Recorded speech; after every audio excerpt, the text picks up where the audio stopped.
Kung gusto mo na siya ay maging iyo ng buong buo habang buhay, ay gawin itong ritual na ibabahagi ko sa inyo ngayon. Lalong-lalo na naaway bati kayong dalawa at bihira na lang siyang nagpaparamdam, text o chat sa'yo. At dahil sa LDR kayong dalawa, at ayaw mo na magkahiwalay o masira ang magandang relasyon ninyong dalawa ng partner mo.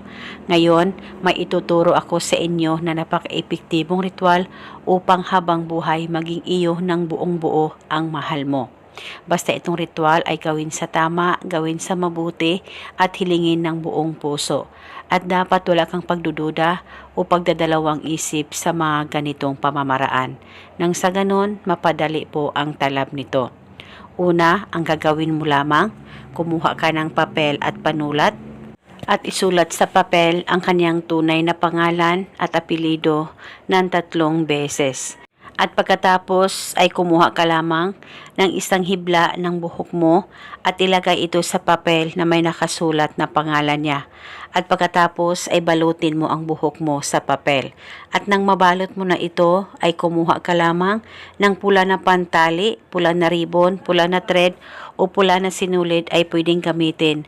At talian mo lamang ang papel nito. At pagkatapos mo ng matalian ang ritual, ay pwede mo ito ilagay sa plastic o ziplock at dalhin ito kahit saan ka man magpunta. At wala na po kayong kailangan pang banggitin o ibulong na spell, basta gawin itong ritual na tama ang pagkagawa mo. O kung ikaw ay nasa bahay lang, pwedeng ilagay sa damitan mo o kung saan safe na walang makakakita at makakaalam.